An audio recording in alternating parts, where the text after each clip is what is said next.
Hang in there, it is! Smylie Kaufman for 61. Wow. I'm Smylie Kaufman, and this is The Smylie Show. Welcome back to The Smylie Show and Smylie Kaufman. We're recording this in the waning moments of the 2024 calendar year. So let me be the first to wish you a happy new year as everyone else here is listening to or watching this in 2025. I'm hoping that you had a wonderful holiday time with your family. I think you're in Hawaii at this point in time, getting ready for the century. How was it? How was Christmas at the Kaufman household? I wish I could just fast forward right now to being in Hawaii. The flight with the fam, it's going to be a battle. Some may even call it a war, but we're going to get there. I've been privy to the backstage preparations the Kaufman family is undergoing. It feels a lot like the same preparations the Hume family was getting ready to do for the drive down to South Florida. And many people forget we have a drive back up to Durham, North Carolina coming up here the next week or so. Man, it's gonna be a tough one. But I'll say that Christmas is great, but I'll say that maybe Christmas falling on a Wednesday, I can't decide if that's the worst or the best day for Christmas to fall, because it seemed like my calendar clock of what day of the week it was totally backwards the last 2 weeks. And I don't think I'm calibrated yet. Like today being Saturday, the 28th, has thrown me off. Like today has felt like just a Tuesday, right? Like it didn't feel like a day. It's like, oh, you want to go out to eat? That's typically what we do on the weekend. Didn't feel like that was in the cards for us tonight, but it was. Yeah, the Christmas period and also like the no golf on the calendar period, I completely lose track of days of the week, dates of the month, just completely. I have no idea what day it is at all. And I just kind of let it happen. It's kind of nice to just get lost in it a little bit. We make some content for the pod, for TV. Yes. We just got to kind of take a little breather there and just forget that we were on the clock. I also typically watch a show right after Christmas, like those 2 or 3 days. I think I took like 12 steps over 2 days. Wow. Really settled into the couch. Haven't done that in a while. Haven't watched a show in a while. And rewatched White Lotus season 1. Have you seen that show? I started and I never finished it. I need to get back on it. Man. It is so wild.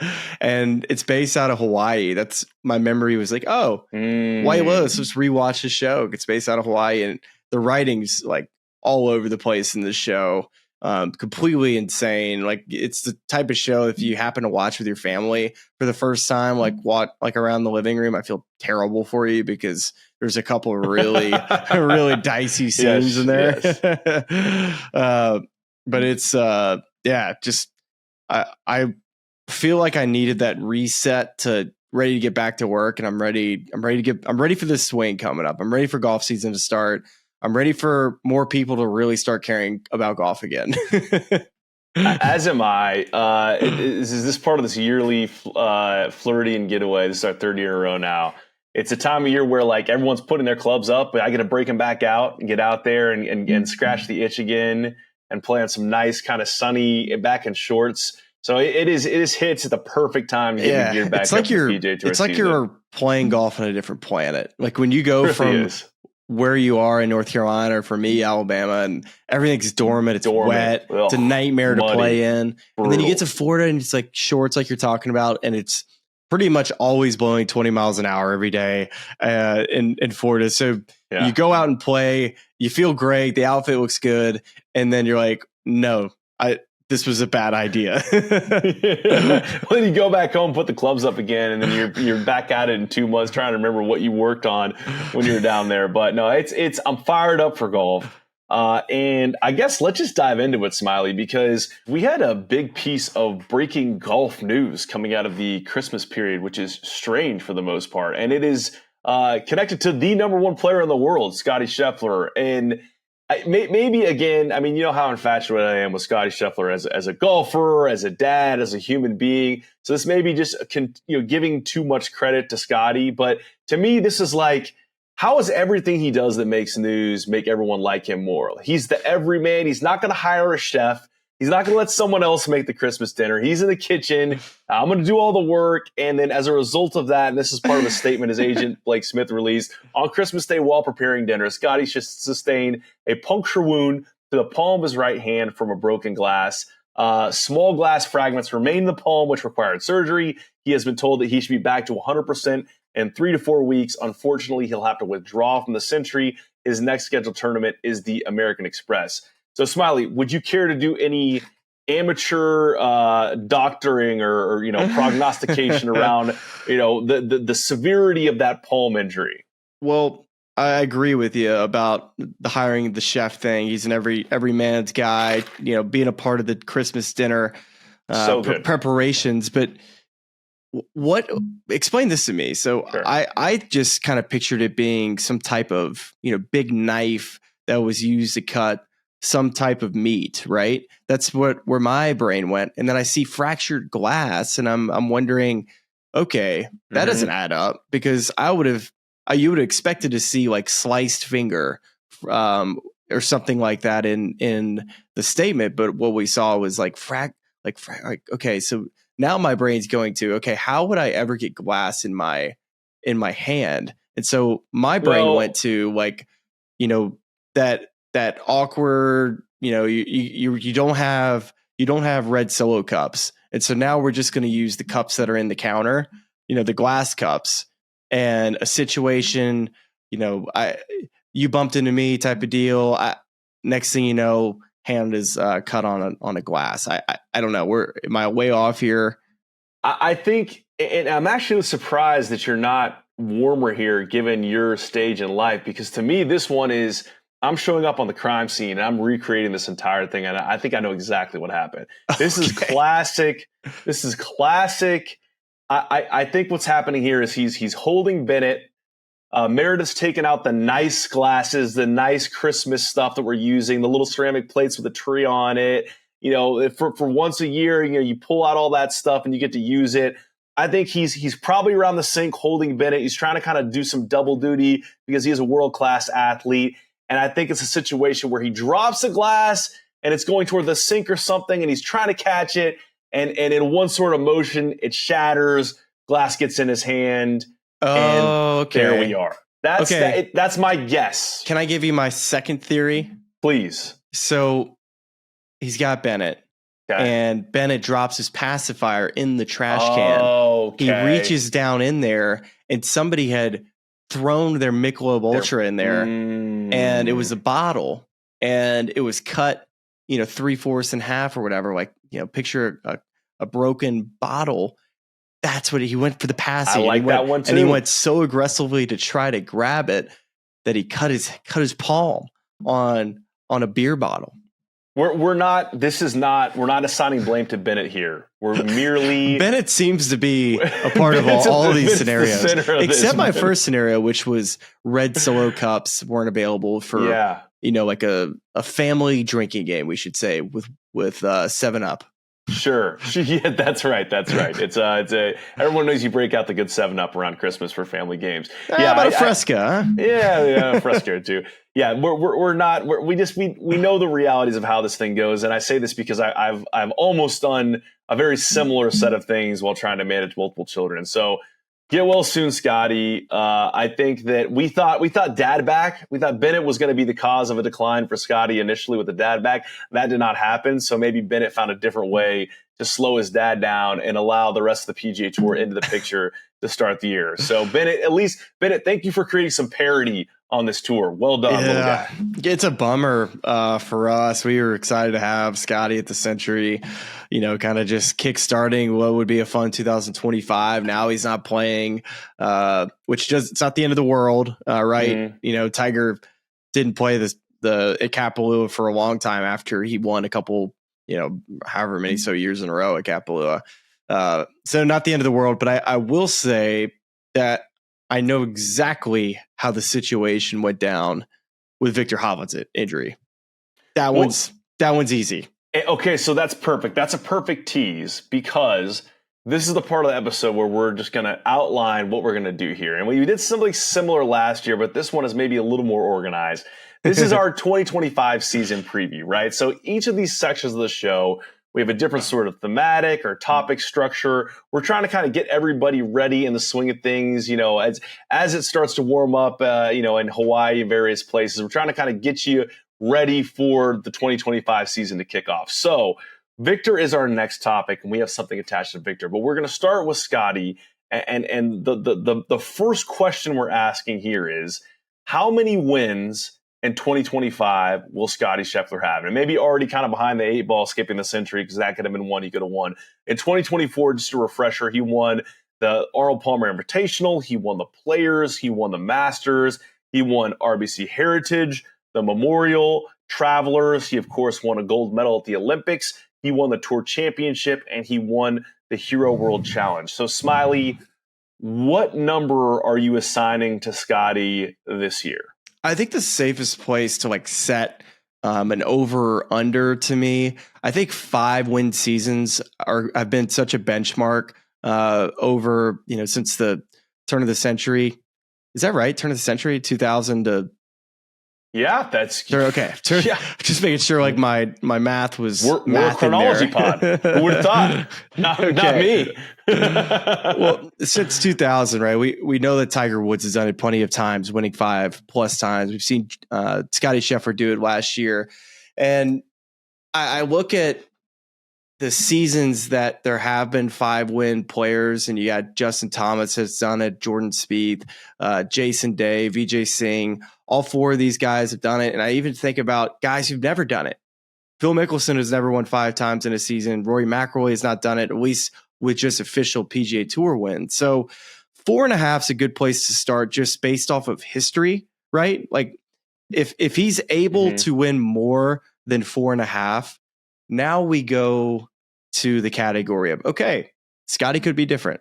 He's having an incredible 3-year run, won Player of the Year 3 years in a row. He's won 2 Masters, won all the times you just talked about. We are going to have to start putting Scottie in a different category if he backs up this season with something anywhere similar, whether it's 5, 6, 7 wins on the PGA Tour.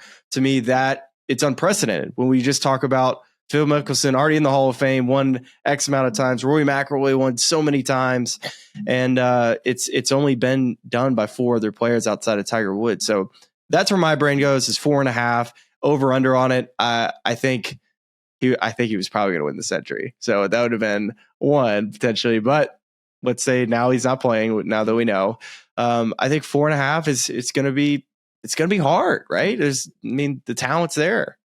I'm surprised you're coming out that conservative, because I really do think it's going to be a double-digit win year for Scottie Scheffler. And I just think we went from last year, the first part of that year was taking the putting from really bad to baseline average, which, as we've talked about numerous times on this podcast, if Scottie is putting really, really bad, he's probably a top 10 finish. If Scottie's putting average, he is in and around the lead, or he's winning the tournament by a shot or 2. If Scottie's putting it good, above average, he's winning by 5 shots. So last year we saw the correction in large part due to the switch from a blade putter and messed around with some different, went from a Scottie to the Logan Olson putter that then, that company got acquired by TaylorMade, and then finally gets into that TaylorMade Spider, and whatever it is sort of clicks. And then he starts winning it at a higher clip. That putting improves. And then we saw toward the latter stage of this season doing some more work. I think with Phil Kenyon, they've continued to work together. He goes to that sort of saw grip on, whatever they want to say, 15 or 10 feet in, and made a big sort of leap in that category that I think is going to continue into 2025. So that sample size is just so small. Even though it was very impressive what he did, I watched every shot of it, I still think you got to take that with a bit of grain of salt. Is sure, where I'm at right now. Totally fair. And we're projecting here. I guess fair, I'm not really going out on that much of a limb here, but I'm just saying that you're taking the over, it sounds like. I'm well over. I'm doubling it. I think now the tricky one there is that the Olympics this last year is kind of like a bonus event of sorts. It's an event that in that spot in the calendar, Scottie's not playing, the Wyndham or whatever is going to be there. He's gonna play like that. That's like a bonus signature event of sorts, right? And then also the Hero. I mean, I assume he's going to be back on the field this year, but maybe decides he kind of wants to lighten up the back half of his schedule, spend more time with family, and that's also like a non-sanctioned PGA Tour event. So really, he has 7 official wins. So getting to 10 would be significant. But I think it's again north of 8. Let me just play a little contrarian to your argument. Yes, like we just watched one of the greatest seasons this sport has ever seen, right? So why wouldn't you think he's just going to repeat it? Well, I'll say that his mental game and what he was able to basically take a leap going from, I thought, a player that overreacted to a lot, always seemed to be bothered by missed putts or, just hands on the hip situations that, didn't look like Tiger Woods out there as far as the mental game and just being able to handle the ups and downs of a round and a 72-hole tournament. This past year, he gets some confidence in the putter. You could see that the confidence throughout the game comes about. But I just have to wonder, here's a guy that now, I don't know if its expectations can get even higher to put even more pressure on yourself because, hey, winning is not easy. It takes a ton of mental energy to win any week on the PGA Tour. He's unbelievable at golf, but he's got to still, compete at that same level and have similar ball striking statistics. Do we think that's going to hold up over time? Is he going to have any injuries? I don't know. I personally think I'm very close to that 4 total wins to 5 total wins. I think he wins 4 total. I would probably take the under. I would take 3 PGA Tour wins and 1 major. That's wow. I just think it's I think it's very difficult to back up a season like he had. He found a little bit of luck in some tournaments, like things went his way. He probably won 3 or so events that he probably shouldn't have, which in years past, like he wasn't even, he was finishing 4th.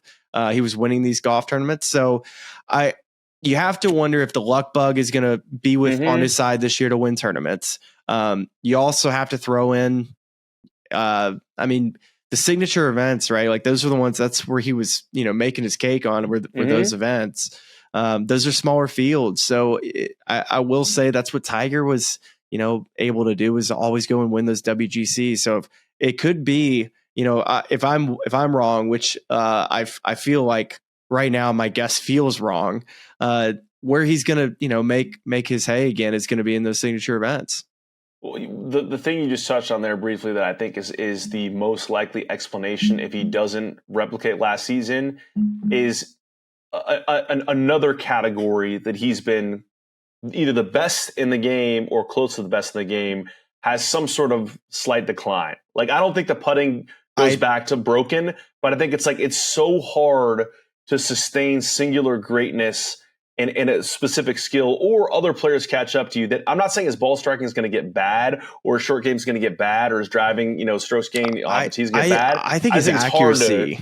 I think his driver accuracy, if there was one spot that I could point to in just overall statistics and percentages, he hit about 66% of his fairways this year. That is just absurd. Yes. So when you hit it as long as he does and as straight as he did, dude, he's the best iron player in the world. Like, who's going to beat him? So that would be the thing, as far as just if you point to one stat, and granted too, his short game was unbelievable. Just his overall chipping around the greens, the amount of times that he would chip in, like I just look back at Hilton Head. I believe it was the second hole on a Sunday, chips in from behind the green. You're like, oh, okay. Then just the ones he has to get up and down, he would get up and down. I just think that he's either going to prove me wrong that he is in the greatness category. I just am going to side with history, and that I think it's very unlikely that anybody's able to back that up. And I hope I'm wrong, because I think it would be incredible for the sport if he's able to do what you're talking about. All right, so Smylie, we're going to wrap this first one with Smylie at 4.5, we're going to say. And I'm going to say, I mean, saying 10 sounds so absurd. So I'm going to follow your lead. I'm going to say 9.5. I'm going to straddle That's where the you fence set a little the bit over there. under. Yeah, that's where I'm setting the over under. And I'm of course going to take the over. So that's wrapping Scottie. Now you just kind of foreshadowed this here. Victor Hovland post an image on Instagram. I saw this last night of what appears to be a very broken toe. It's so broken. It is not a fun. I'm pulling up his caption right now. He said, "Bed frame 1, me 0," which was a tough scene for Vic. Look at this, man. It is. Dude. You know what's even worse? Did you see the location? What, that pinky toe? No. The location on the Instagram, Kapalua. He's already there. Oh, he's already there. So this is a hotel situation. You know what this is? Okay, hold on. Can I try to recreate the crime scene first? Yes. Okay, great. Right. It seems pretty obvious. I know what I would have said right after, which is a very loud four-letter word. This is classic. This is what the hotels have done, because they don't want you to lose stuff under the bed. It's no longer a proper elevated bed with space underneath it. It's that big, like, wooden box, and it's clearly just him walking near the bed, being used to there being some clearance there, and instead, bam, just kicking right in the side there. Is this where your head's at on that as well? Yeah, I think that's exactly what happened. The only other alternative I'll give you, and this is just a fun hypothetical, I don't think this actually happened, but he's got the perfect putting mat out. Victor Hovland's grinding on the stroke, and he continues to pull putts. This is late in the evening in Kapalua, Hawaii. This guy is losing his mind. Finally pulls one off of the putting green and just absolutely hits his shoe. He's trying to break the putter, and unfortunately the bottom of the blade strikes his pinky toe and broke his toe. That's hypothetical too. This is so great. We're going to take a little bit of a turn off this topic for a second, because my brother, I briefly had a Spider that was modeled after his. I putted with his on his bachelor party at Stream Song, loved it, ordered one, tried it, didn't work for me. After a while, I gave it back to him, and he texted me before Florida and said, "Hey man, I'm using your putter now." I was like, "Oh, what happened? Like you liked the weight on it, or you wanted a different look?" He's like, "Kept hooking putts on my putting green, smashed the thing, and I went to hit the next putt, and it was bent at about 20 degrees." So I said, "So long to that Spider putter," and now I'm using yours. And it's I feel him there, because I had a moment like this in my attic at one point. Was hooking putts. I had one of those, like, I think it's birdie ball, those foam ones. And I hooked one off the mat and just spiked the putter and made this huge hole in the middle of the thing. So then I had to take a cup and mark a hole and cut another hole on the other side so I could flip it around and make it usable. You're a sicko. Total head case. I said that story hoping that you had an experience that was somewhat similar, and here we are. Better. It hits really close to home. So either of those things can be plausible, although Victor seems like pretty chill. I will say this, it's becoming my new favorite tradition is, I did the whole song and dance with Victor Hovland. We had him on last year with the Norwegian roots and the traditional Christmas Eve dinner. We make codfish and everything. So every year I do this. I make the codfish, take a picture with my dad. I put it on Instagram story. I tag Victor and he replies. And again, this year it was, haha, enjoy it, buddy. It's great. It's so great. It's like we have this Norwegian kinship. So that's a win. That's a win for the Hume Instagram account. From the country from the greater Norwegian people. We're very sorry about your toe. Get well soon. Did you see what Morikawa said? Yes.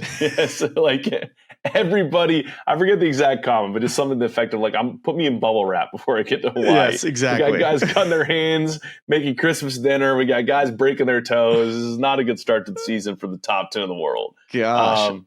He's at last check, because they just hadn't sent a field update. He's still in the field. I don't know this situation where you can. Okay, I'd see we need to use ground forces, but like you shoot him up. And my brother-in-law James is an orthopedic resident in Greenville. And I said, "All right, Doc, what's the word here? Is he going to be able to play this week?"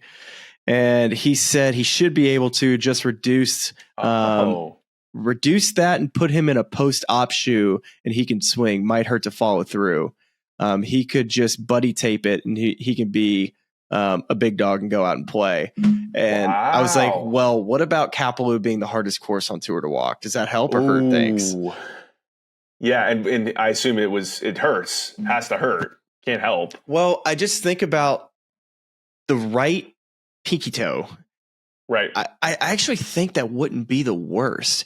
You just it's not the you're not like driving onto that foot, right? The left you're like driving onto the inside of your foot. So if anything, you're driving on, like when you take it back and you're falling, when you're pushing off of your foot, I guess like you are pushing.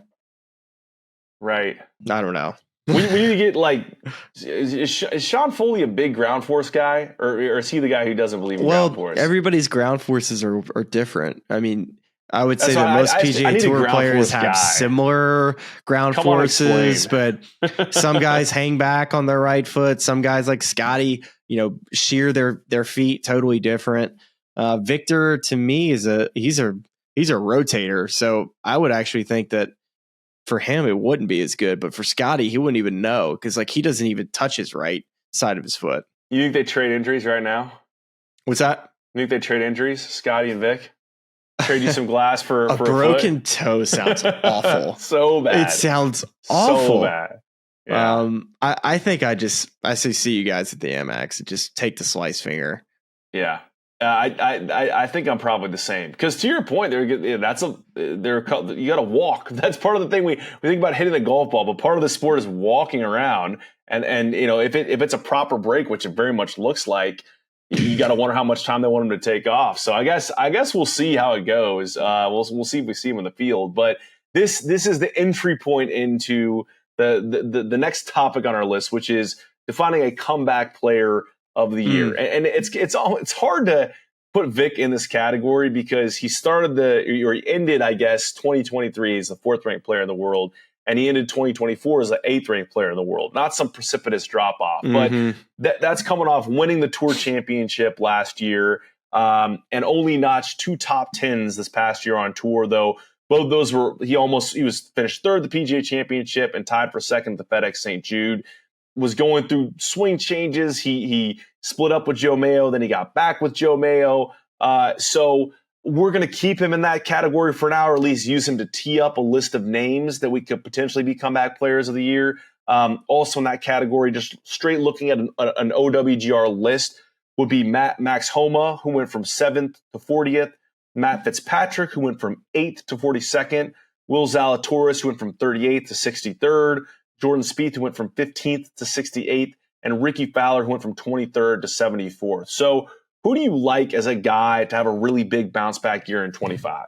Yeah, I agree with what you're talking about with Victor, because when you drop to 8th in the world ranking, you're like, it wasn't really that bad, right? Okay. But it really was. When I talked to him at the beginning of the year, he's grinding, he's hitting so many golf balls, he's going through this motor pattern change, and listening to him, he was excited, but also like you could tell he was anxious about what he was doing.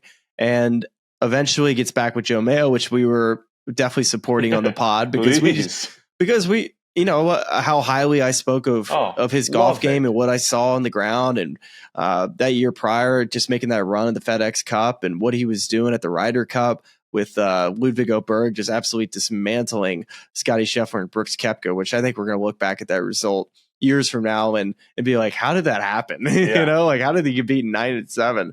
But I go to 2 guys here, and it really is Victor or Justin Thomas to me.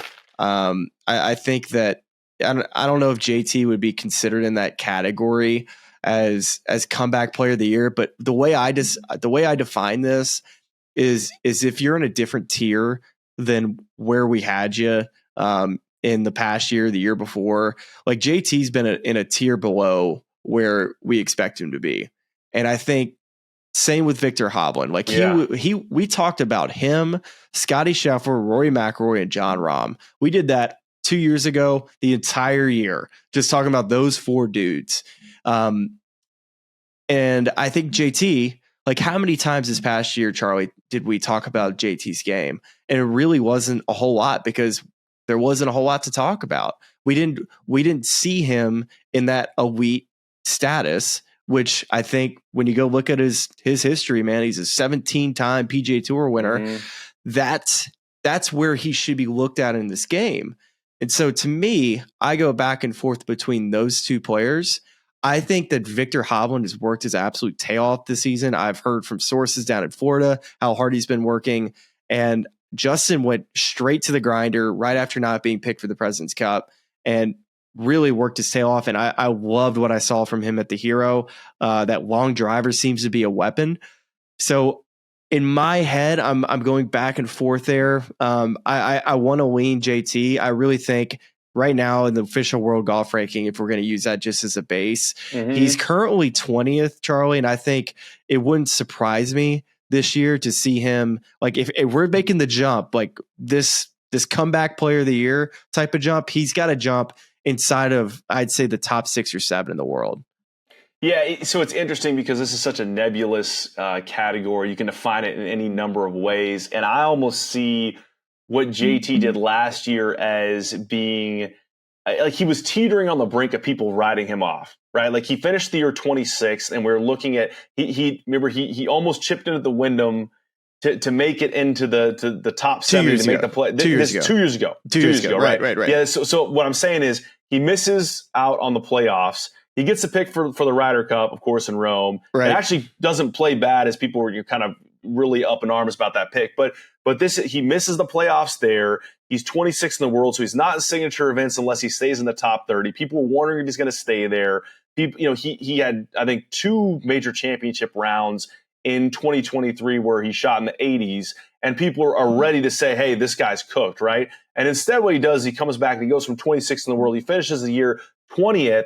And of course, I think JT wants to play better and vault himself back into the top 10. And what we're seeing is he has the opportunity to do that. But for me, I felt like we saw enough of flashes of him getting the game back together toward the latter half of the year, like some of the putting rounds he had at the Scottish, at the Open Championship, and then that long drive at the Hero, where to me, it was almost like a mini comeback in and of itself.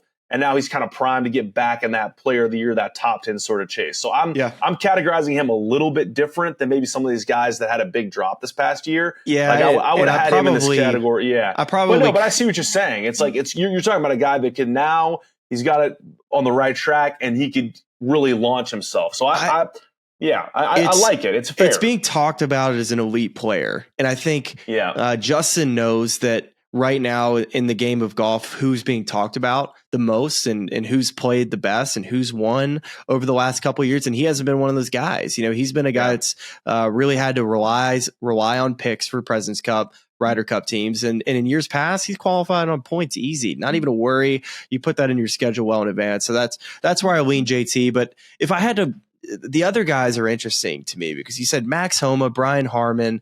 You also mentioned Will Zalatoris, Jordan, and Ricky Fowler. And that group's tough because Willie Z is a guy, if he went out and won twice this year, it wouldn't surprise me. I think the biggest wild card of that group is probably Jordan because that's kind of where I was going to go without knowing the full health of his wrist. I just think golf is such an interesting sport. It's so different from, football or basketball where there are these like gambling pieces where you have to publish an injury report and you can get fined if you're not very specific about how banged up somebody is. Whereas golf, a lot of guys have stuff going on under the surface that you just don't know about. It doesn't get talked about. Jake Knapp was a little banged up last year. Ludwig Oberg, he had that meniscus deal, and people were wondering why his form dropped off after the Masters. It's like he was really dealing with a serious injury. Jordan's been dealing with this wrist thing, it feels like, for the past 3 years, maybe off and on, and finally gets the surgery on it.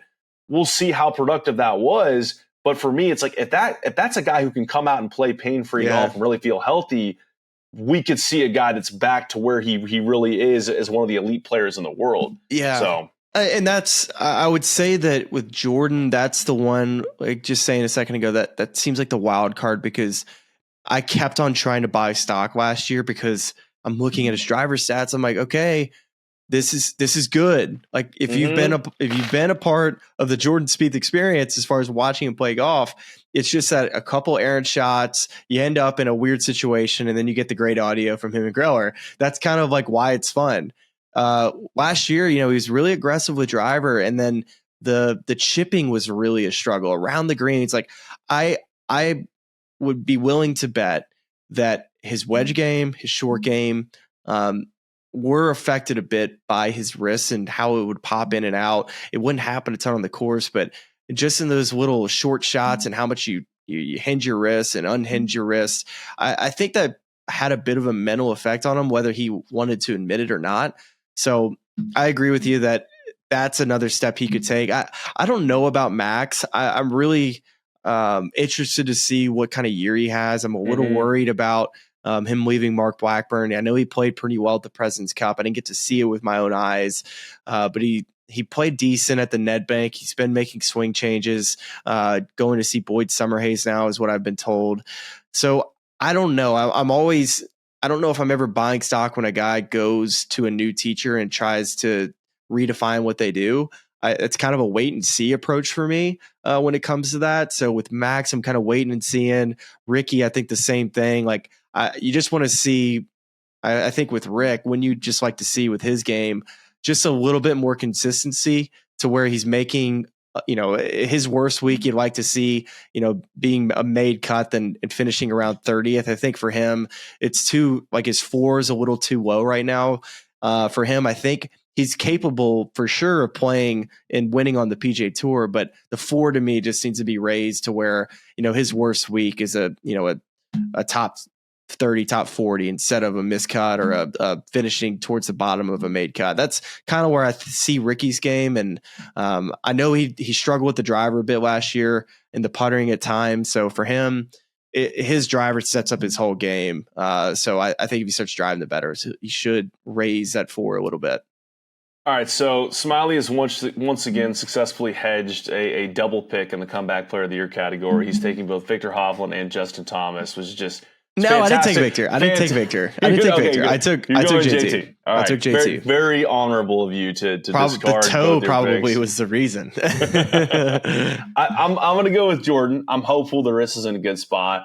And now the next section, we're moving into a little bit of major talk here because it is very interesting looking at these, pre-season odds, so to speak, because it is a list of usual suspects for all four majors. All of them essentially feature the top 5 players in the OWGR. Yep. Scottie Scheffler, Rory McIlroy, Xander Schauffele, Ludwig Oberg, and Colin Morikawa.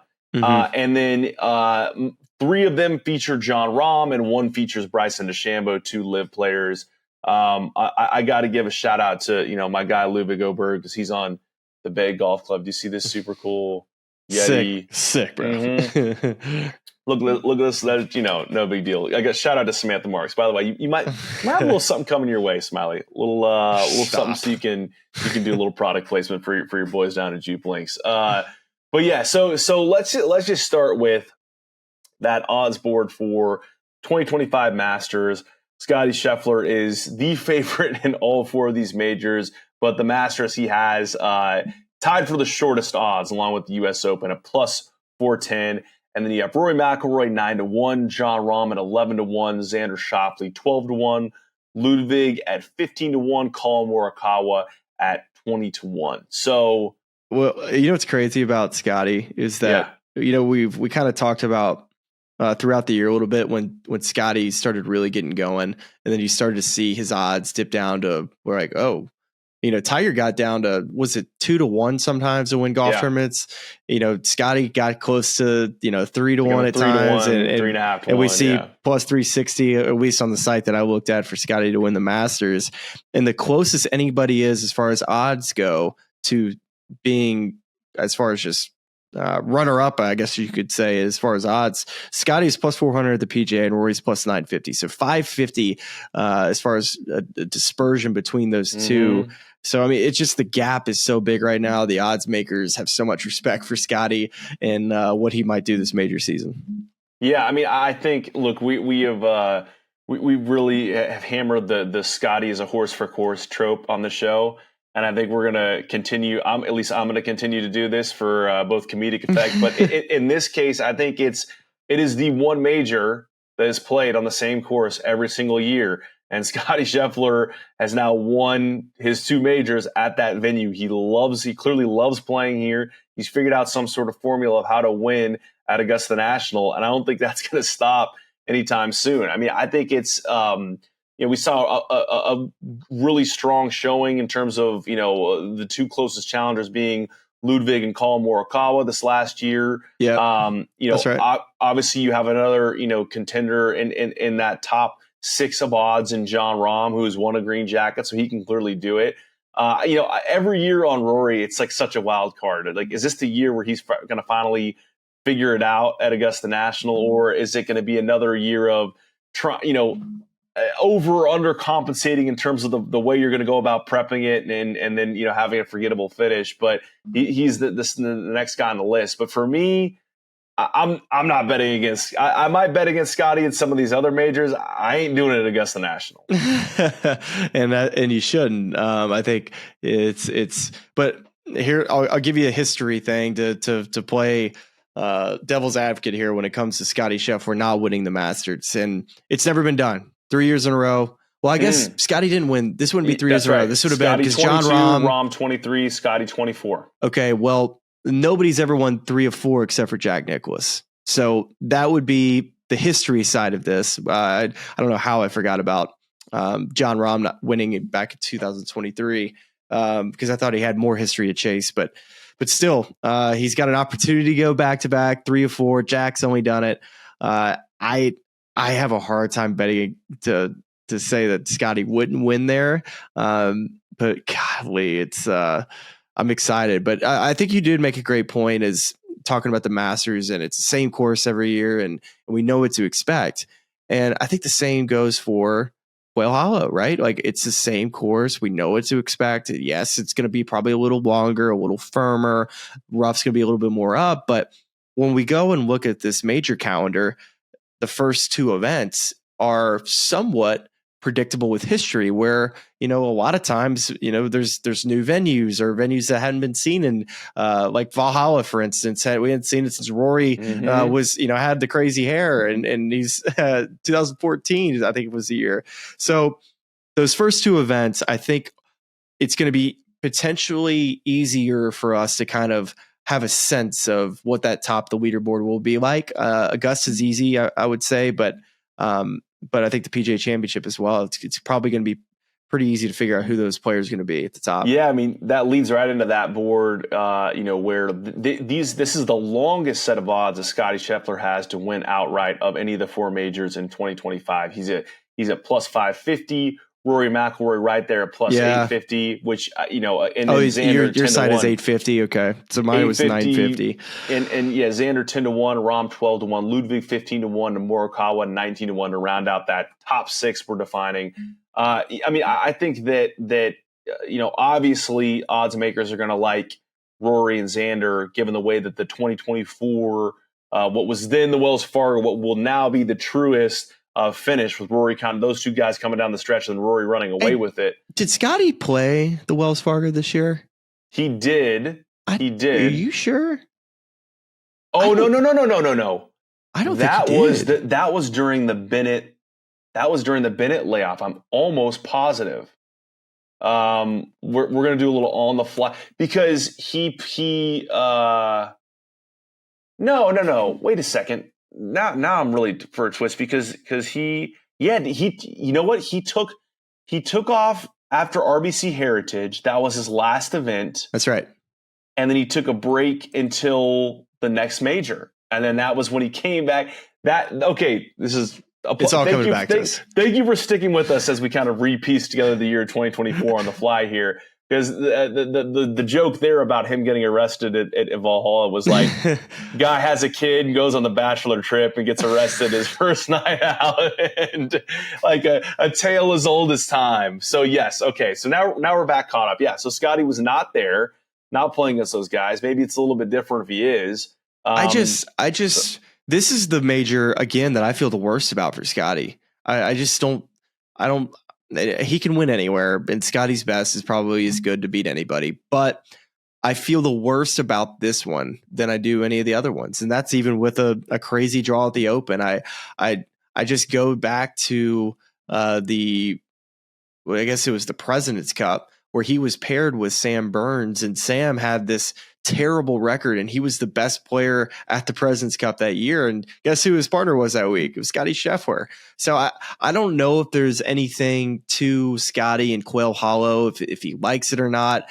But in my head, I'm thinking, have you seen him win there? No. Well, have you seen him win pretty much everywhere? Yes. So it's like, okay, let's just, apples and oranges here. It's like, okay, maybe Scottie Scheffler at Quail Hollow is something. And there's plenty of guys that have a ton of history here. So I would be looking at PGA Championship at Quail and seeing a Xander Schauffele, who has had back-to-back runner-ups at this event. Rory McIlroy's won 4 times at this tournament.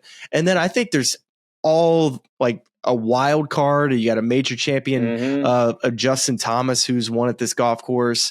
And then you also have, first timers. I think this is a potential first timer event at Quail with guys that have played year in and year out. There's no surprises, which I think at times too, when you talk about really tough tests and difficult golf courses, when you've seen it in a ton of different weather conditions, whether it's firm, whether it's soft, wind from here, wind from there, this whole location, well, they see it every year, right? Like there's no confusion for how, a Rory or Xander, like they know how they're going to play, but it's the guys that haven't won major championships.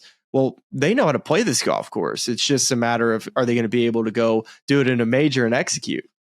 Yeah, the 2 guys that I like further down the board are JT at 28-1 and my fellow #Bayboy Wyndham Clark at 55-1. Sure. Yeah, he won at 23. Won at 23. So it's to your point. It's like you don't always see a PGA Tour recurring venue. And of course, it happens. But I mean, this is one of the few times where you can do much more in terms of predictive, modeling for a tournament like this. Of course, set up differently. But I like JT and Wyndham a lot here. For obvious reasons. I'm not saying anything that's going to shock anybody. Yeah. But I do think we talked about this, when JT played well at the Hero. I think JT wins a major this year, and I think this is where he does it. Okay. Yeah, I'm here for that. And I think he would buy a home in Charlotte if he did. As well he should. Are you gonna pick? This is a prediction show here, Smylie. So I want to go through them all, and then I'll kind of, once we get them through, you're gonna build up to it. I like that. That. All right, let's go to Oakmont, shall we? Which by the way, very kind. I don't know if this person listens to the podcast. We have a neighbor down here in South Florida that's very kindly extended us an invitation to host us at Oakmont, do a little U.S. Open prep. Should we like to take him up on that offer? We just might have to do it. We just might have to do it. We even have a lodging. The whole thing's set up for us. Yeah. Great. Yeah. So thank you. Thank you to that person that will not be named. Very cool. Hope to see you there. So I played the last U.S. Open in Oakmont. That's right. Those is it correct that those were your 2 U.S. Opens were Pinehurst and Oakmont, correct? Yeah, I don't think I played anymore. That sounds right. You would know. Theoretically. Theoretically, I would know, and I think that sounds right. Okay, so let's give you again. Let's just read the odds board to set the table. Over two. Close though. I was close to making the cut. I think we got to memorialize a little bit at some point in the show the fact that they're retiring the 5th major. On the topic of majors, we already discussed that. We already poured one out for them. Well, did we really? I feel like we did. I feel like we did. Well, maybe so. Anyway, so sad to see you go.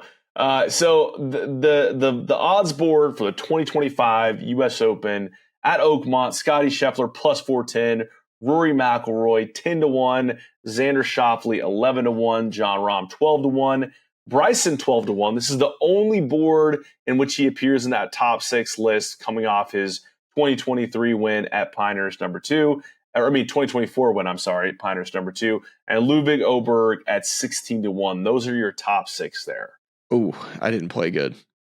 The cut was 6 over. I shot, I think it's a par 70. I shot 77, 76. That place does not seem easy. Famously, it's not. Famously, for those who are trying to kind of conjure an image. Yeah, I mean, this is. I'd say Smylie, disagree with me if you think I'm wrong here. Oakmont most famous for those church pew bunkers, right? That's a lasting image a lot of people see when they think of this course. It's the church pew bunkers on the third hole. They are on the left side of 3 and then also on the left side of 4, par 5. So those church pew bunkers, I don't remember if there's any more on the rest of the golf course, but Oakmont is the course that if the US Open ever had an issue with one of their venues, Oakmont is always ready to host because it's always US Open ready. And it's the most ridiculous hard golf course you'll ever play. You got to drive it good. The greens are insane. Some of the greens are too much, in my opinion. And the ones that are too much, this is where I think I believe when I make my pick for this event, I'll probably side for a guy that fades the golf ball because I think the greens that are too ridiculous tilt this way, right to left. And so obviously that's a fader. Favors a guy who can, curve something into that slope. But ridiculous hard golf course. And should I play the US Open tees when we go on the scouting trip? And what do you think I will shoot at this course from the US Open tees? You wouldn't. I don't think I'd break 100, to be honest. You'd shoot in the 90s. You think so? Yeah, so would I. Okay. All right. I don't know that we're allowed to do any sort of a video project at Oakmont, but I can guarantee you that if we do get the chance to do the scouting trip, we'll do our best, if it doesn't offend the membership, to play the US Open tees and give you the full report as to how we did ahead of the US Open. I'm very much looking forward to this now. So amongst that, do you like someone, knowing what we know about the course and its difficulty, do you like, again, from our usual suspects list of 6, plus the other guy that is not in that top 6 on this list, but it appears in the other 3, is Collin Morikawa at 20-1, also at 20-1, Victor Hovland. Do you like someone from that list, or you like someone beyond? I mean, Xander's record at US Opens is just ridiculous. If you go and look at it, it's like top 10 of his last 8 years, has yet to win one. So Xander's a guy that would be an obvious pick, but I really can't stop, or I can't get this out of my brain. And it's Jon Rahm. I just feel like Jon Rahm at this golf course, to me, it seems like it's going to be a match made in heaven. Just his ability to fade the golf ball into some of these really difficult, challenging greens. He drives it long and straight. Rahm, to me, is a player at this course. Dustin Johnson won at this place back in 2016. So I keep thinking about wherever Rahm. I don't know what Rahm's odds are, but to me, 12-1. Yeah, which is the 4th shortest and tied with Bryson, 12-1. Yeah, I mean, I know it's early, so a lot of these are going to feel chalky when we're talking about them. Totally. But I just, more so than any of these majors, we know the U.S. Open is a grueling, demanding, precision execution test on every single shot you hit in this major. And so to me, we were talking a few months ago about I think it was Golf Digest that did the stat profiles of the webs of what everyone does well. And Xander was the only guy that had all 5 tools. And to me, I know that's a little chalky, but to me, it's like he is the guy that if you're telling me you have to hit it straight on every single shot, off the tee and with approach shots, and you have to be a very solid putter on difficult greens, that to me is where I think Xander gets his 3rd major of his career. Just because of how demanding and exacting Oakmont is going to be as a test of golf. Okay. I think you're right too. Yeah. Book me for Xander. So I got Scottie at the Masters, I got JT at Quail at the PGA, and I've got Xander at Oakmont, and we're gonna wait for Smiley's big reveal in these picks. I'll catch up with you here. Okay. So for the Masters, I'm gonna go with the first time winner in Ludwig Berg. Oh, I love that. Which is what also is interesting too. The last time there hasn't been a first time winner in a major championship was 2014. So that trend from 2015 and on, there's been a first time winner. I'm going to go with Ludwig Oberg. I think his experience last year is going to help him this year. And hey, if it went for a pulled 6 iron on the 11th hole, who knows what happens? And guess what? He's not going to do on Sunday this year if he has the opportunity. Pulled in that dang pond. So give me Ludwig there. Although Scottie, like any of these picks, I'm like, I'd like to take Scottie for them all. So PGA, that's the one I don't like him in as much. I'm going to go. Give me Rory McIlroy at the PGA. Great call. U.S. Open, I'm not interested in Rory there. Scottie interests me a lot. Scottie, Xander, and John Rahm, but I think I already said I'm going to go with John Rahm. So that would be my one LIV golf player to win a major this year. I would go with John Rahm there. But I also have something on my sleeve at the Open. I have some guys that I have my eye on. All right, well, let's get right into it there. This year, Open Championship, the final major of the year being held at Royal Portrush. Scottie Scheffler, plus 430, right at the top of the board again. Rory McIlroy, plus 850. Then you have Xander, 10-1. Ludwig, 16-1. Rahm, 16-1. And Colin Morikawa, also 16-1. So do you want to just launch into it there? If you got a little... got something a little funky at the Open? No, I mean, this one's the one that's the hardest one to predict because of the draws. You'd like to see the tee sheet right now and be like, all right, where's the weather going to be? Who's in what wave? Because you never really know when it comes to the Open. But hey, we do have a venue that's been played there recently, being the Open, where Shane Lowry won by a bunch. He also was Shane Lowry, if you didn't realize, shot 6 over on Sunday at Oakmont. So he was the guy that had a 4-shot lead at Oakmont, and Dustin Johnson goes and shoots 1 under and wins that event. It's 1 under. But I have good feelings about multiple players at this event. Okay, and I don't know if this is like the dark horse one or another first time winner event, but I think another LIV player who has been slept upon that has played really well is Tyrrell Hatton. I knew you were going to say it. I love him here. I love him at the Arnold Palmer Invitational. I have, you know what? Can I cancel my John Rahm pick at the U.S. Open, and I'm going to put Scottie. I'm going to put Scottie wins the U.S. Open, and I'm going to go to the Open Championship and pick Tyrrell Hatton to win. Wow, I love it. In fact, I was going down a similar path, in that I was going to say wild card. I do think, because that's one of the questions we're going to answer here in a second, is will a LIV player win a major? And I was going to say not John Rahm, not Bryson DeChambeau. I think Tyrrell here could be a good pick, but I'm not going to steal your pick there. I think it's a great one. I think this is a first time winner of a major at this event, this 4th major of the year. Whereas, so you're telling me Rory McIlroy is not bringing it home? He's not bringing it home. I think. Can you imagine? Can you imagine? I mean, it'd be tough. I'd love to see. I just feel like we're just at a point now with Rory where there is so much pressure in every single one of these majors when he tees it up. No, he already won Quail. I just told you. That's right. I forget. He's coming into this having won the PGA Championship 2 months earlier. So I got to throw all these stats out. But you know what I mean? It's like, I mean, even just watching him at Royal County Down this last year at the Irish Open, where we all want to see him win. You know, it'd be magical at that venue.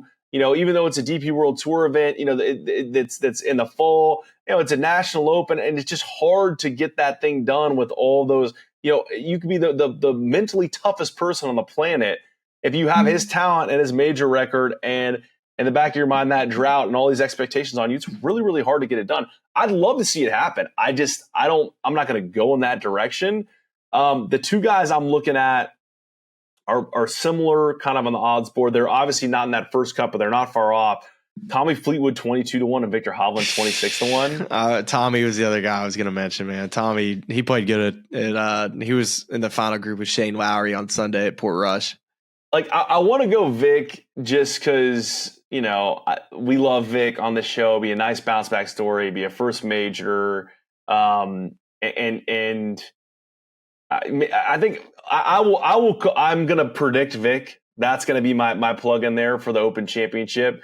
But holy smokes, can you imagine the scenes if Tommy Fleetwood wins his first major there. It would be unbelievable. Yeah. And in all of this, somehow we have failed to really mention at all who I think could be the player. Like, this was a conversation I was having with you and talking about, is there a player that can do what Xander Schauffele did this year other than Scottie Scheffler, which is go and win 2 majors? Is there a player capable of doing this? Now, you could say John Rahm obviously is capable of doing that, yes. But one who I think is just like, if we can compare what Xander Schauffele coming into the year, and one of my favorite episodes we did was with Trevor Immelman. And it was actually to do a bit of a prediction for this past year. And Trevor said, I was like, man, is there a guy that you think could break through and take that next step? And he was like, Xander Schauffele, he's got to break the door down. And the player that fits that profile right now is Collin Morikawa. He's a guy that has not won in quite some time, but man, has he been right there. He has been right there every single week. He's totally found his game back. And it would not shock me at all to see a year in where Collin has a similar results, where he finds a way to win 2 majors. He's done it before, winning the Open Championship and the PGA. And so I'm like, okay, how do we not pick Collin for any of these? Well, that's what I'm saying, man. He's being slept upon so badly right now. Even us, we just talked about it all. Like, we want to look at the top guys with Scottie, Rory, and Xander, and we want to throw in like Ludwig, like I did at the Masters. But it would not shock me whatsoever to see Collin Morikawa win at the Masters. I could picture it right now, him in a green jacket, and then him picking off the Open Championship at Portrush. That wouldn't shock me at all. Yeah, I mean, obviously he's won an Open Championship before. That was a COVID Open, right? That was 2021. I think it was St. George's. I think that's right. Yeah. I think you're correct there. Absolutely. I mean, it's interesting that the one major where they like him, not the least, but he's just not in that top 6 group, is a U.S. Open, because I just think of him being such an accurate guy that it lends himself to that type of test. But actually, this Oakmont's a good one for that. I think you need to be accurate. Like, just this leaderboard, when I look at it, Dustin Johnson, Jim Furyk, Shane Lowry, Scott Piercy, Sergio Garcia, Brendan Grace, Kevin Na, Jason Day, Jason Duffner. Those are Zach Johnson. These are dudes that hit it straight. Like, you got to hit it straight. So Collin could be a good Oakmont fit. So let me this is perfect, because we have a number of questions here that we were going to run through as we're deep into this episode now. But these were coming out of our major section. And one was, will anyone have a Xander breakthrough? And I love what you just said with Collin Morikawa, because we talked last year about how he just was in and around it at every single major event. I mean, I should say at every single major, but also at every single, big signature event, big PGA Tour event, was around it the entire year and won the Tour Championship if there were not starting strokes. But of course did not get credit for that win. So I'm in agreement on that one. First time major winner. Real quick though. Sure. Just another quick stat on this with the 2 majors in a year. It's easy to throw around and say, yeah, I could see somebody win 2 majors in a year, but let's look at the data. So the only players that have done this since, let's just use 2000 as our base mark, because I think most of us, at least I didn't watch much golf before 2000. So for me, it's hard to talk about Jack Nicklaus winning 2 majors, or Arnold Palmer in the 60s. That's difficult for me to talk about. What I can talk about is 2000 and on. It's a Tiger Woods. He did it 4 times, winning 2 majors in a year. Patty did it once. Jordan did it once, and Brooks Koepka did it once. And now Xander has done it once. So it's been done, but by one player. Scottie hasn't done it. We obviously feel that he's capable of not only winning 2, but he could win 3 in 1 year. That wouldn't shock any of us. But with that being said, it's easy to say, oh yeah, they could totally win 2 a year. But when you look at it, it's not easy to do. Yeah, I think it's interesting, because it's going back to our horse for course trope. Where Scottie's seen Quail enough times where you feel like at some point he figures it out, so he could rip off the first 2 of the year, and then we're on Grand Slam alert at that point. 100%. Right? Oh my God! If he gets the first 2, I think. And then Oakmont, we love him there. I mean, we could really get some momentum going. So, but I like Collin as a guy that It's interesting. Xander and Collin aren't too dissimilar to me. Colin's had the struggle with Colin's been putting. It's almost he's almost in that sort of Scottie bucket as well. But just a steady guy who just doesn't have a ton of weaknesses. He had that short game issue a couple years ago, really kind of shored that up. Definitely. But you know what he has right now, Charlie? He's got a chip on his shoulder. And I think that means something. Yeah. I think Xander had some of that chip on his shoulder this year. And I think Colin, it's come across in interviews at times, just this confidence of like, wait, why did you ask me that question? Like he sees himself as the best player in the world. Like he knows what the benchmark is with Scottie, and him and every other player have acknowledged Scottie's greatness over the last couple of years, but he's not shying away from a battle with anybody. So that's the will anyone have a Xander breakthrough question. The next one, first time major winner, we both say yes. You're taking not Tommy Fleetwood. You're taking Tyrrell Hatton. I'm taking Victor Hovland. I got Ludwig at the Masters too, so we'll see. That's a heart pick. I want Ludwig to win the Masters. I would love to see Ludwig win the Masters. So we're saying yes on that. Will a LIV player win a major? You're saying yes with Tyrrell at the Open. I'm saying no. The last one we had, I think we kind of danced around this a little bit, but just a guy that a major dark horse that we could see kind of finding his way into contention. There's someone you like off the top of your head there? I have two names written down. Two names that I think both have similar profiles. Mm-hmm. Both kind of play the game similarly, and Russell Henley's one. Yeah, I love that one. I just think that if you look at his results and continues to improve, he's not going to be scared in a fight. I thought what he did at the President's Cup was a little telling of just his confidence that he had. Maybe it's comforting playing with Scottie Scheffler, but he really made it look easy, like that it wasn't a big deal. It's a lot of times it's not easy to pair with the number one player in the world because there's more pressure on that guy to play well. And Russell played incredible, hits it straight. I think his profile really matches up at the Open, the U.S. Open. I think the Masters may be a little difficult, and Quail too, just how long it is. But those last two, I could see Russell potentially finding his way into contention at the U.S. Open and the Open and winning one. The other name too is Matthew Fitzpatrick. He definitely had a tough year last year, down year. But if he is able to kind of have a bit of resurgence, he's won the U.S. Open before. I think we know what type of competitor that he is, and just that he's not going to leave any stone unturned when it comes to his game. And if he starts kind of getting that confidence back, we've seen what he's been able to do in his career, right? Like he's won plenty of times around the world. So Fitzpatrick to me is another player that is a guy that won't be talked about much, but his game definitely is capable of winning another major championship.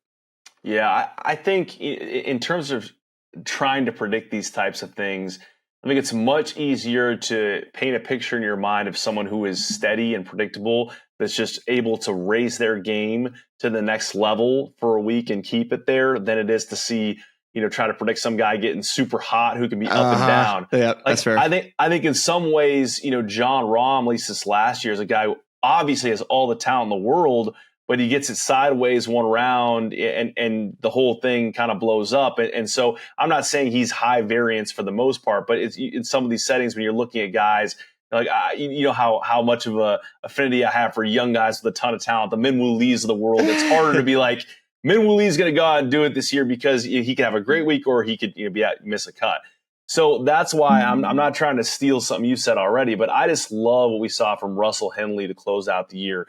In and around it. Oh, we're same Championship. Guy. Yeah, I had Henley written down because of just what we saw at the Open Championship at Royal Troon in really difficult conditions. Yeah. And then to your point, the President's Cup, I'm not saying he's like some green rookie like Jordan Spieth talked about and his first couple picks early in his career of just getting the confidence of being on those Presidents and Ryder Cup teams and then going out and winning a major. Russell's obviously more of a veteran, but he's a guy that I just feel like has this steady game, has had it this way for years, kind of showed some form and closing the year out at the Open, at the President's Cup. And I think this year it just takes 1 week where he can elevate his game and he can be in and around it. So I love Russell in that category. Yeah. Yeah. How about us? I think there was one other thing I wanted to we kind of talked a little bit about tiers a little bit earlier when I kind of mentioned JT falling a bit, and I think he's going to kind of get back into a different tier. There's kind of a young guys tier that I want to just like briefly get your opinion on, because there's 3 names that come to mind, and I don't know if major dark horse. I think it checks all of these boxes off for these guys, but the 3 like the guys going to take the next step, maybe, is that kind of what you're looking for? I think it's you see him winning multiple times on the PGA Tour, like I'm talking like signature events, like not just like regular open events. I'm talking like against the best players in the world, the PGA Tour's best events. Like I think these players. I'm curious what your opinion is, because I'm not sure. Is Sahith Theegala, Akshay Bhatia, and then the other one who's kind of the wild card in this is who I'm going to put in this category is Nick Dunlap. I think those 3 guys, like if we had if we had a fortune cookie here told us like exactly what was going to happen at the end of the year, and we looked at the results of all these events, and you saw any of those 3 guys win at Pebble Beach, or you saw them win at the Players Championship, or you saw them like pick off a major, you'd be like, wow, little surprise, but am I really? Like, is there one of those guys to you that sticks out? You're like, yeah, I see it, or are you like, no, I need to see more? It's interesting that you choose those 3 guys, because the place, like, I don't think anyone's questioning their talent. I think they're all phenomenally talented. I see them all as being in very different places mentally, where it seemed to me like Sahith Theegala, you almost have to convince him that he's good at golf. He came here on the podcast and he's talking about right. You're so right. It's like, dude, you are, in terms of raw talent, like maybe top 10, top 5 in the world. And if you could just get yourself to believe that on a week in, week out basis, you'd win everything.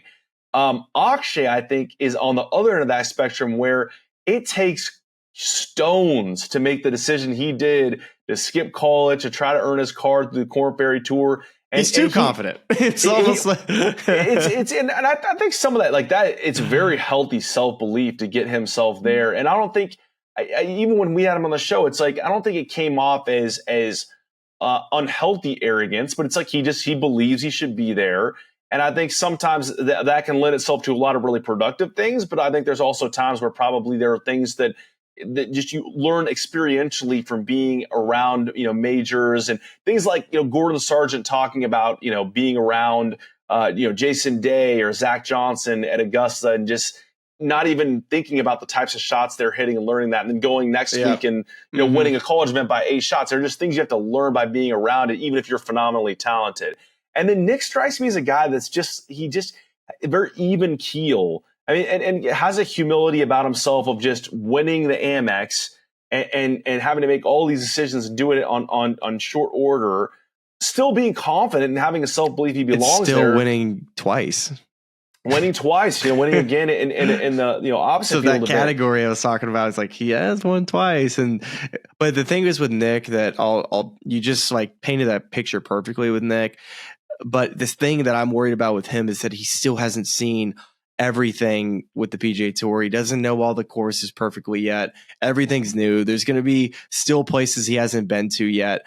So I still feel like with Nick, it's, hasn't played in the Masters, has yet to play in an Open Championship, has played like 3 U.S. Opens. So like if there was an event that he has had played, he's about to play his 4th U.S. Open and he's going to be 21 years old. Like that's just absurd. So I think you're so right on all of them. I think Sahith, if he finds the belief, he could take the next step. If Akshay maybe just finds a bit of whatever it is, I don't know exactly how to describe what it is that he needs. Like he believes that he can win a major championship, but is he actually going to go out and do it, or one of those big events? And then Nick, it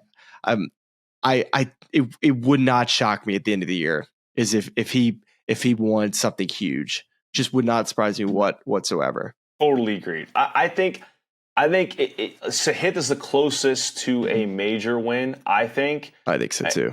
But I think you could easily see Akshay and Nick winning signature events this year. No, like that's not a stretch at all. I mean, all those guys. You go in that yeah, order. You go yeah. Sahith, Akshay, Nick, and I think the that's one with the about right, most yeah. potential, probably, of one who's just out of nowhere, I think would be Nick. I think Totally. I think he's got the highest upside. Now Sahith he's unbelievable. He wows me every single day watching him. I'm just like, how do you do that? I don't think I like the belief that you're talking about. Like you're so right. And I think the Masters to me would be actually the Theegala to me, like for whatever reason, I think Augusta is the place where he's going to win a major. I like that too. I think it's almost just hearing him talk about like the things about the game he enjoys or loves.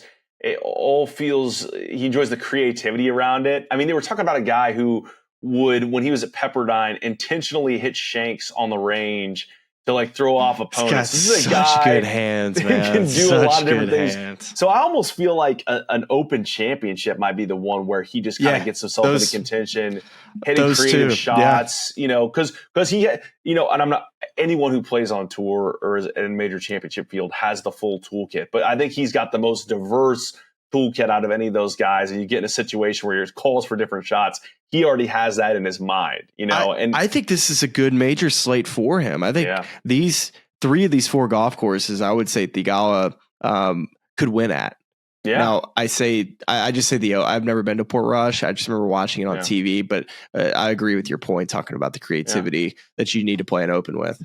So let me pose this to you, Smylie, because I believe we're about an hour 15 plus in here, which I love. We are previewing this 2025 season. I'm getting more excited about just getting this thing going with every topic we talk about. We have 3 head-to-head categories, and then we were going to do some Rookie of the Year and Player of the Year predictions. Do we want to save any of this for a future episode, or do we want to kind of rip off this entire thing and just make it an extended episode? It's up to you. We probably can do it on the back half of Capital, or we can do it at back half or something, or we can rip it right now if you want to. Well, I like this. That's good deferral back to your producer. Put me back in the hot seat. I love that. I'd say let's just, because we kind of touched on some of this stuff. Yeah. Let's save the head-to-heads. Because I want to kind of, I actually like, Smylie came up with a good little concept here of taking 2 players and comparing them within the framework of a certain category. And I want to kind of build this thing out and have a fuller list. We have 3 here. I'd like to do like 10 maybe on the back end of a smaller event where we have more time to expand. So let's just jump right to, let's do Rookie of the Year predictions, and let's do Player of the Year predictions, and let's wrap this thing. So would you like to lead off with Rookie of the Year? Yeah. I think it's easy to put Matt McCarty in that category quickly because he's already won. So it's like a cheat code. He's going to be the heavy favorite. But for whatever reason, I just have this feeling that Luke Clanton's going to win this award. I just feel that he's going to take up PGA Tour status at the end of his college career, and this would be in May. Well, I guess his college career wouldn't be over, but I just assume that he'll probably take up that PGA Tour status, being a guy that will qualify in that accelerated points to get to 20. Right now he's at 17. We assume he's going to win the Hogan Award, but he's already playing the Sony Open. So like, who's to say that he's not going to play Sony and maybe another event that doesn't conflict with the Florida State schedule? And let's say he goes and wins one, right? Like now we're looking head to head, him and Matt McCarty. Who you take? Give me Luke Clanton. Everybody that votes on this has seen what this kid has done. He almost won at the RSM. He's not even a member yet, and I still think I'm gonna take Luke Clanton to win Rookie of the Year, which is insane, but that's I think the pick for me. I agree 100%. I mean, this guy is so insanely tour ready from top to bottom. Another guy that just seems to have the right makeup, just the right blend of confidence but groundedness, and just has all the shots and maybe none of the scar tissue yet. Where he's just going to go out and get in and around it every single week. We'll see how that progresses. You've taken him here, so I'm going to go a little bit of a different direction. This is a guy actually that I've been thinking about more and more as we get closer to the year. And I saw him pop up in a Britley Romine article recently. Carl Phillips, Yeah. It's just grown on me more and more of just, we had an anonymous He finished tipster. 19th in the points list. So we'll see. Yeah. I mean, we had an anonymous tipster jump into our messages a number of months ago. It was like, you guys need to start tracking this guy. He's going to be very good when he makes the PGA Tour. Okay. I was like, oh, interesting. And then I start kind of following his results. I like everything about his makeup. I know it's a little bit of a longer shot. Luke is, to your point, it sounds insane that we're saying Luke, a guy who does not have a PGA Tour card, is going to beat a guy who just earned his PGA Tour card. But I'm going to go with Carl in that category, just because I feel like I want to believe. I want to believe that Smylie Show Nation is giving us a hot tip. I'm going to ride that hot tip. I honestly, when I look at this top 30 group, I just don't see like the star power in this group. Yeah, I could be wrong. And I thought you were a pothead, dude. Well, Aldrich pod guider, man. Let's go. Yes and no. I mean, he missed a ton of cuts. Yes, he had some big weeks, but I just don't know about this class coming up. That's my take. I don't know. We'll see. It's going to be even more difficult when these guys have to go compete to try to finish in the top 100. You're gonna have to really bring your lunch pail to work. That will be interesting. If that added pressure of the crunch of it can't just be 125 this year, you got to make the most of these starts. If that impacts some of these guys, because Podguider, I think recently, I'm trying to remember, maybe like a month ago, almost won on the DP World Tour and kind of folded in his final round. And was it the Nedbank? I think it was the Nedbank. Yeah, it was the Nedbank. Yeah. And that's a home he probably has the most star power. We talked about this. Yeah, if you want to listen to an extended podcast breaking down these top 30 guys, we do this every year with James Nitty's. This probably scroll back 7 or 8 episodes, and you can find the James Nitty's episode if you want a full breakdown really on all these. Not all the guys, but we went through a good bit of them. Yeah, James Nitty's also, shout out to you for participating in the online discourse around the New York Golf Club mascot. Pigeons. I mean, he's all about pigeons. We need to do like we have like an offshoot podcast where we go deep on pigeons. I think I found the original podcast I listened to when I was living and working in Miami. You got to send it to Beach. Rick and I. Yeah, I'll pass that on and give you guys a good little listen in the car. We'll get back to pigeon talk. So that is Rookie of the Year, Player of the Year. It's almost like we should do Player of the Year, not name Scottie Scheffler. No. You pick your Player of the Year. You just pick it. Yeah. I just don't know how you don't pick Scottie, especially everything I just said to you at the top of the episode. We're talking about how many wins is Scottie going to have. And I'm telling you, I think it can be double digits.